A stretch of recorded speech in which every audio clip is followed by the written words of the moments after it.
All right. I got a friend of mine on today, Chris Collin from Maine. And I met Chris a while back at the Abilities Expo. Where do you live in Maine, Chris? I live in Hollis, so most people don't really know Maine too much, but No, we Portland, which is don't. one of the bigger cities, um, so I'm just outside of Portland. All right. And Chris is a T8 para. He got injured in 2008, right? T5, T5. Okay. I was yeah, close. just a So number, right? yeah, it's just a number. It's more important when you're in the C's, I think. Yeah, I wish I actually had a little bit more. That being the chest level, I wish I had a couple abs or something. That would Yeah, help. don't we all? T8 would be nice. Don't we all? Yeah. So I know a little bit about Chris, a little more because I wrote an article about you for Cure Nation. What Yeah. I know you were a snow skier before you got injured. Tell me how you got back into it after your injury. Yeah. So actually, I wasn't a skier before. I Oh, you weren't? no, no. I was a motorcycle rider, and that's how I got hurt. And then I got back into motorcycle. So maybe that's what you're thinking of. But skiing, as far as that goes, I didn't really have any experience with it. I kind of always wanted to try it, and I was more thinking like the snowboarder because that was the cool thing to do back then, Yeah. and that was a cool kid kind of thing. So I was like, oh, I'll try that one of these days, and never got to it. But after my accident, I had somebody that came into my room when I was still in the hospital and was talking to me about getting back out and doing things, and he's like, you know what? He's like, being a motorcycle rider, getting all those G forces. He's like, you would love skiing, and he's like, I actually teach mono skiing, and he's like, you would love to actually go out there and try that and actually get those kind of the G-force feels of Yeah. the turns and everything like that. So I was like, all right, I'll keep that in mind. And when I came back, that was one of the first things I did because I got injured in the end of August, and I was in the hospital for 4 months. So when I came back home, it was right in the middle of winter. So up here in Maine, we get some nasty winters. It gets really cold, a lot of snow. Yeah, you grew up So in Maine and you didn't snow ski before you got injured? nope, unfortunately, I didn't. How did that But happen? I don't know. I did a lot of snowmobiling. That's probably why. I mean, most of my winters were strapping myself onto a piece of equipment that had an engine. I didn't really care Yeah, about anything that didn't have an engine at that point. I So, get it. So you went and did you go and learn how to ski from that guy if he was an yep. instructor? Yeah, Jay Germain is his name. Yeah, he's a great mono skier and great teacher too. It took me a little while to get because basically um, T5 is right at the chest level, right at the Yeah, nipple line kind of yeah, area, and that doesn't really give you a lot of stability, and you're basically balancing on one single ski, and it's just a regular ski. So you can get fatter ones and skinnier ones and stuff, but it's just a regular ski. So it takes a lot of balance, and so it's easy well, to fall. Is that what you're saying? it's very easy to fall. I've fallen so many times. So it took me quite a while getting everything to kind of feel like I can actually feel what's going on underneath me. Yeah, I actually use straps that go over my shoulders, and that gives me a little tension on that. It actually allows me to feel what's happening underneath me, and I can feel a lot easier, and I can react that quick second reaction instead of having it too far gone and then trying to react to it after. So that was my biggest help. It took me a few years. I think it was like 3 years to finally get it, and that was more fine tuning and understanding all the ways of yeah. maneuvering it and trying to figure out how I'm going to actually feel that. And when I got those straps, it didn't take that much longer to get used to it after I did that. But it was Three a years. big So, learning curve. so I guess you got to stick with it if you're really into it to get good at it. Yeah, either that or now. I mean, I'm an instructor now, and we have people that are T4, T5, T6 Yeah. level that are coming out, and they're learning it way quicker because we actually have the idea of how to how to navigate that and Did, and what did to do, you what positions to do. Because every injury level is going to be different too, as far as your body position. Oh, The sure. way you get that body position may be a little bit different. Yeah. So we have that knowledge. So Is the equipment different now, or is it pretty much the same? The equipment is getting better. It's come a long way. I've got the original Bramble, which is a heavy piece of equipment made for a lot of speed and not a lot of turns. So if you're trying to make turns in a quick amount of time, it makes it a lot harder. They have a lot lighter equipment now and a lot more nimble. The shocks are starting to get crazy good. So, I mean, there's guys jumping off cliffs with them now. So, I've seen some of that. Pretty wild. Crazy tools. That's you. I know. I know. That's what you like to do. Yeah, I'd like to do it out west. Out in the east, it's a little bit hard to literally like hard pack to land on. So you don't do a ton of it. Yeah, I remember talking about that one in the article about the difference between East Coast snow and the out west. Yeah. Did you make it out west yet? I know it's been a couple of years. Have you been out there yet? I didn't. I was hoping to go this year, and I knew that the first year I met you, I was like, I knew I wasn't gonna get out that year. But this past winter, I was hoping to get out then, and it just didn't line up. So I'm hoping this year, as long as everything goes good with this virus and everything, hopefully they don't start canceling all kinds of winter activities. Yeah, I know, that'd be ridiculous. Get out there on the mountain. What? Okay. Obviously, the stuff you use is set up for pairs. What about quads? If I showed up to ski, what kind of equipment's what's different? Most of the time, you would end up going with 2 skis instead of 1, so you get a lot more balance. They have a bunch of different rigs out there that you can actually use. But bi-skis are basically what we would set you up in. Same kind of equipment, except for it's got 2 skis. It's a little bit lower to the ground, so it doesn't take as, like, you can actually make more movements without it happening quick, you know? So the higher you are, the more that tiny little movement makes a big movement. Yeah. So the lower you are, it makes it so you can actually have a little bit of movement and still stay on track, and little mistakes here and there don't count as much. So it's harder to fall down. It's harder. I'm not saying you can't. I'm sure. Well, I know. I'm sure it's harder to get back up too. Yeah. With the program that I work with, we've got volunteers that are super good with all that.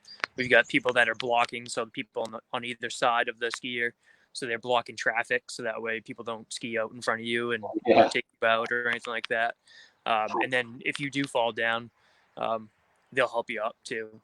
How long you been an instructor? It's been a few years, 3 years. Are you gonna keep doing it forever? I don't know about forever. I mean, I'm gonna get old at some point. So. Well, I mean, as long as you can. Yeah, definitely for now. Yeah, I love it.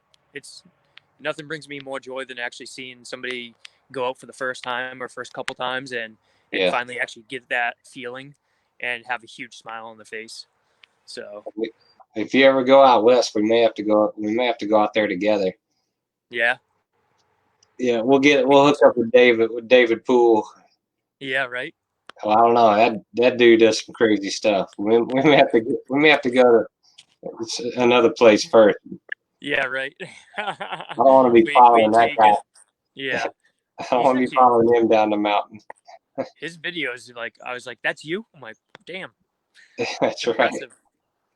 All right, I know you do a lot of other stuff. What's your next favorite thing?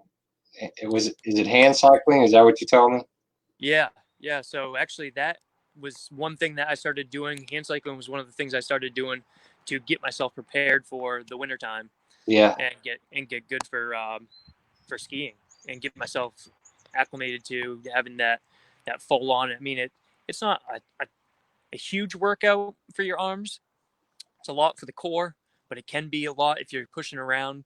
It could be some good workout on your arms. So that was my conditioning, was hand cycling, and I got into it and I kept on pushing myself one after another of goal after goal after goal, and I really fell in love with it. It's actually a great sport. It's not You hard do, on your shoulders. It's a good one to keep you in shape, are and you you can do doing that with anybody. You are can you do it with doing it in the mountains? Or are you doing it just flat down the roads or what? uh I've done some hill climbs. There was one, they don't do it anymore, but there was one out in Vermont that I did that was the Darn Tough ride. Darn Tough Socks sponsored it, and Yeah. it was a darn tough ride. And that was up a mountain that was pretty steep and pretty wild, but it was good. It was fun. Was it tough? It was tough. It was definitely tough. Um, we got to the top, and there was actually a little bit more that you can go to. It's a road that you drive up, and it's right by Stowe, Vermont, right at the mountain over there. So it actually drives the same road, your access road for the Stowe Mountain. Um, so when you get to the very top, it actually increases quite a bit. And it was raining that day, and it rained that morning, and then it opened up to the skies, and it was kind of nice. It Yeah. wasn't too hot, it wasn't too cold, and the sun was kind of out. I mean, it was still cloudy, but kind of like it is right now up here. Um, Don't rub it and in. yeah, and and cars were going up it, and they would actually be spinning their tires. It was that steep, because the tar was wet. And actually, my hand cycle, every time I went around, you would turn and it would just spin. So your tire would spin half a turn, and you would get half a turn in, and then spin half a turn and get a half turn in. So it was definitely steep. So that's your off season. That's your summertime workout thing. You Yep, rec. yep, You got your own cycle. yep, yep. What is I it? actually, it's a Force RX. So basically it's a lay down style instead of being upright. Some of them are more upright, so you're sitting more upright, and the wind kind of hits you, slows Yeah. you down quite a bit. I had a guy that was actually on one of these RXs before I had the RX, and I had a Schmecking, and which is another brand of hand cycle, not too prominent in the U.S., but um, it wasn't completely upright, but it was still at an angle a little bit, and Yeah. still getting that wind that was hitting you. And he came up to me beside me. He's like, "Hey, how you doing?" I'm like, "Doing good." Pedaling my butt off, going downhill in top gear, like getting ready to go up this hill. And he's like, "All right, have a good trip." And he let off his brake, and he didn't even pedal, and he was gone. I was like, "I need to get one of those." Yeah, that's right. You're like, I Yeah, got to it makes a get me big one difference. of those. Yeah. Yeah, makes a big difference. So I know. wind resistance and then body position, that's all. And I actually just had somebody change my positioning on me. They looked at it and said, "You know what? I think we need to change up your position. You need to get out of the wind a little bit more." And I thought it was down pretty low, but we went even lower with it, and got me more out of the wind, and changed a little bit more of where my arms were, because my arms weren't completely extended out enough. Yeah, yeah. You don't want to go too far, but there's a happy medium with that too. Well, So I know a bunch of guys are into that, especially when they do like mountain biking on those kind of cycles and everything like that. So yeah, those yeah, are they fun. go at least they I go up gotta do that. mountains. They go up mountain roads. I'm Yeah. I'm gonna catch a guy that's really into that in a week or two Oh and put yeah. in. It Who's seems that? like you're into all that stuff though, all that adventure. You're just a thrill seeker, is what you are. Yeah. No, I I like was that. I I was started getting into the skydiving. mountain biking. Not this past year, but the year before, and really got into it last year with. I don't have my own, but I've been putting in for grants for them, and trying to get one myself. They're kind of expensive, so. And by Tell me kind of, about they are really expensive. tell me about the skydiving. When did you go, or is that an old pic? That was an older picture. It's been, I can't remember how many years ago. I want to say like 5 or 6 years ago.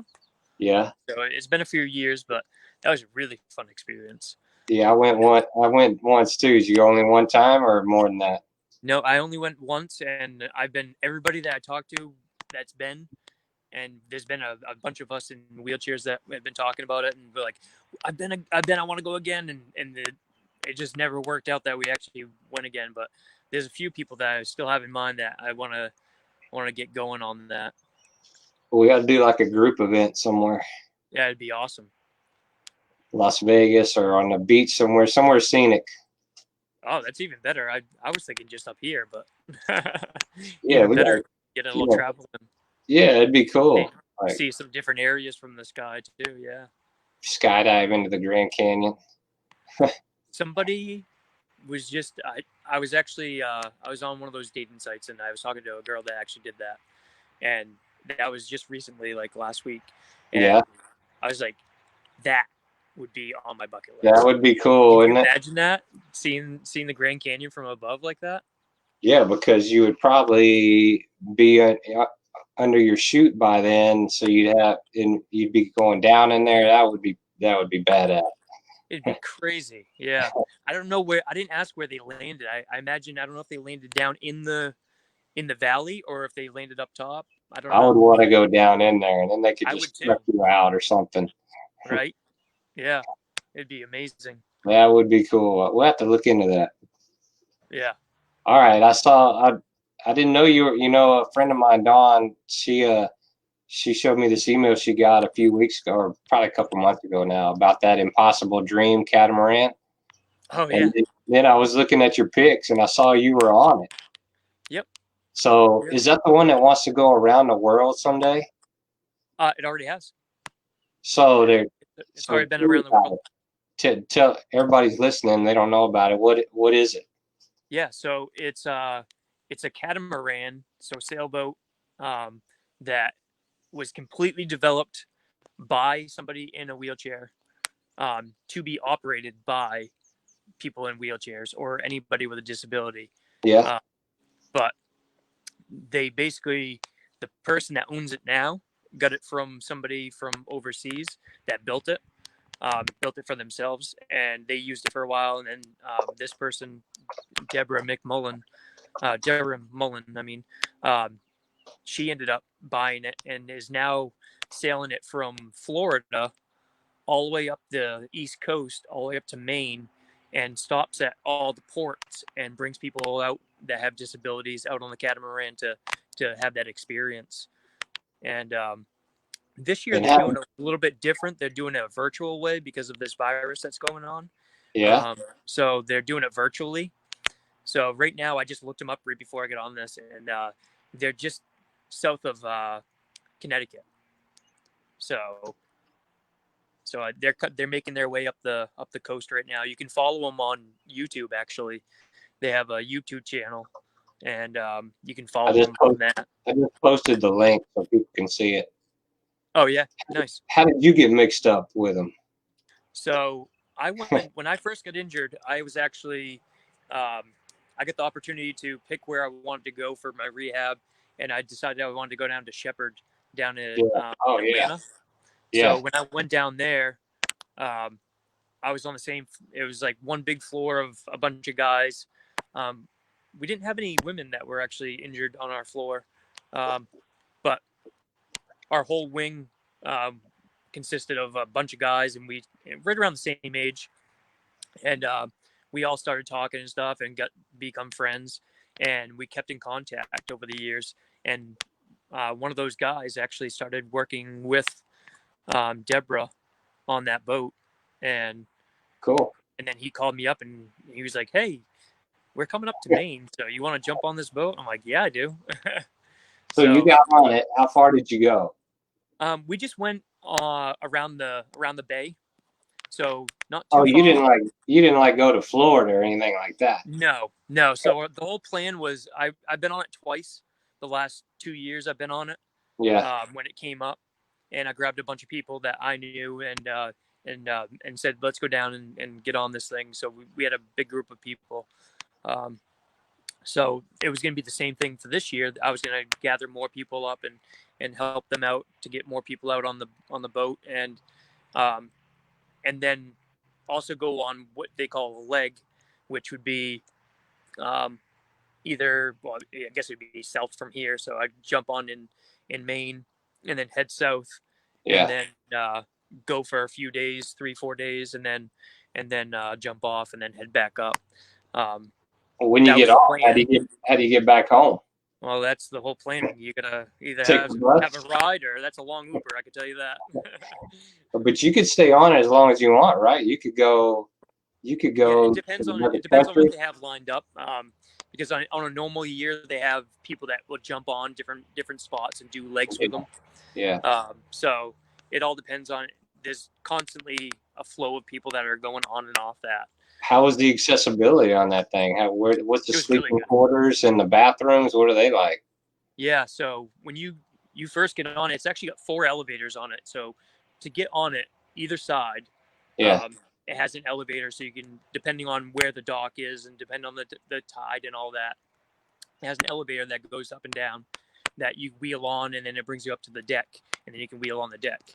And then from there, it's got their center area, and that's where like all the cabin is and everything like that. Yeah. And then it also has all around the front, to the other side, you can fit wheelchairs and go up around that too. So on the inside, they have this big open area where the kitchen is and the cockpit and everything like that. And then on each side, because the catamaran has basically these big pontoons on either side. Right. Um, so those pontoons have another level that goes down below, and on each side on those pontoons they have another elevator that will bring you down into those. So you can get down into that, go on the elevator, get down into the pontoon on either side, and they have a bathroom on both sides. So they got a bathroom and a bedroom on each side. So What do you think you could? shower and everything. What if you were on there for a week? Do you think you could handle it? Oh yeah, yep, I Be could. Yeah, definitely. pretty It, easy to pull it's off. tight. It's definitely a tight area. The Yeah. bathroom's kind of small, Yeah. so you definitely have to be kind of. It's actually the way it is you have the toilet, and the toilet is actually like a seat for the shower, and the shower's kind of, you just sit there on the toilet, and the shower, you basically shower on the toilet. It'd probably be tough for quads to be on there, wouldn't it? To go. Yeah, well, actually, the person that got me involved with the guy that I met down at Shepherd, Yeah. his name is Dave McCauley, and he's a quad, and he's been doing all kinds of trips with them all the time. So he does it. And that was what I asked him too, and I'm like, that's gonna be difficult. And he's like, it's difficult, but he's like, it's doable. Yeah. So it's all doable. You know that. yeah, true. Most everything is. Yeah. So that'd be cool. I'm gonna have to look in that. It'd be fun to go like across an ocean on that thing. Yeah, yeah, and they've done races, I guess, too. I don't know all the details on it all, but I know that they've done races, and they've actually had. That's more your kind of thing. Yeah, exactly. That's a prolonged race, because I think those races that they were doing were extremely long. I don't know how many days they were, but it's not just like a couple hour race, you know. Well, that's cool. I mean, that's something I'm glad we talked about. It's something a lot of people really don't know about. Yeah. And there's going to be someone out there that wants to do it besides you and me. Right. I guarantee there's a lot. I mean, even if you just go out when they come into their harbors and stuff, if you just go out on it and take it around the harbor, it's a really cool experience. Well, I'm going to be down. I'm going to contact them and see if they get in the Gulf ever, if they come around here. Yeah. Well, tell me about your new job. I know you used to work at Cabela's, and you and I were advocates for Cure Medical for a while. What are you doing now? Yeah. So I just started with Motion Composites, which is a wheelchair company. Yeah. And they started off as, so I'm the regional rep for New England. Well, how come you hadn't called me up trying to sell me a new chair yet? What's the deal? You just wait. I just started, so it's been just over 2 weeks now. So I'm kind of learning the ropes and understanding everything about the chairs, understanding everything about the job and everything. So it's been good. So are you in a Motion Composite chair yet? I am. I've got my Apex. Let me see if I can't get my arm far enough away. What were you in before? My Apex. I was in a tie light. Yeah, that's what I'm in now. Yeah. And what I noticed with this one, I literally got it on Friday. so it hasn't even been a week yet. But when I went down to Portland, Yeah. And went across all the bricks and everything like that, and all the horrible. I mean, Maine doesn't have the best sidewalks. I can tell you that they're not. A lot of them aren't wheelchair accessible in most aspects. Um, so it's very bumpy, and I noticed the vibration and the bumps were extremely less than in the Thai Light. So you got built-in shocks in that thing? No, it's just because of the carbon fiber. Oh yeah. The carbon fiber wheelchair. That's what Motion Composites is known for. They also do aluminum also, but they're known for their composites. So. Well, I want so it takes up a lot of that vibration. You need to look into this. See if you can get a camo design, a camo frame for me. Anything's possible. You want to dip it? We can dip it. Yeah, I've talked to people about getting it dipped, but if y'all can dip it, you know, not everybody can do it because you got to do that whole frame all at once. Yeah, it's big. So yeah, look into it. You're in the biz up there. Look into it. See what's possible. All right. I might have to get a new chair in a couple of years. You know. Perfect. It might even have to be sooner. Maybe you're gonna have to call and give me your spiel. Yep. Tell you what it's all about. Yeah. Well, I know when you're lying to me, so I'll know if you're telling me the truth or not. Yep. I try not to lie. So what's on the schedule now for you? Are you gonna? We always, I gotta ask about hunting and fishing. You hunting anything this year? Well, I'm doing my usual, the deer. I didn't do anything for spring turkey. I might go out in the fall. I most likely I'll go out in the fall. Yeah. I got my first turkey last year. I never was really big into turkey hunting, but I was like, I'll give it a try and see how. And my first time out, within 20 minutes, I had a turkey. So did you like it? Yeah, it was fun. Did you call one in? Yep. That's the cool. That's the fun part when you get out there and call them in. Yeah, they came in so quick. I was like, I wasn't even ready. I was like, oh no.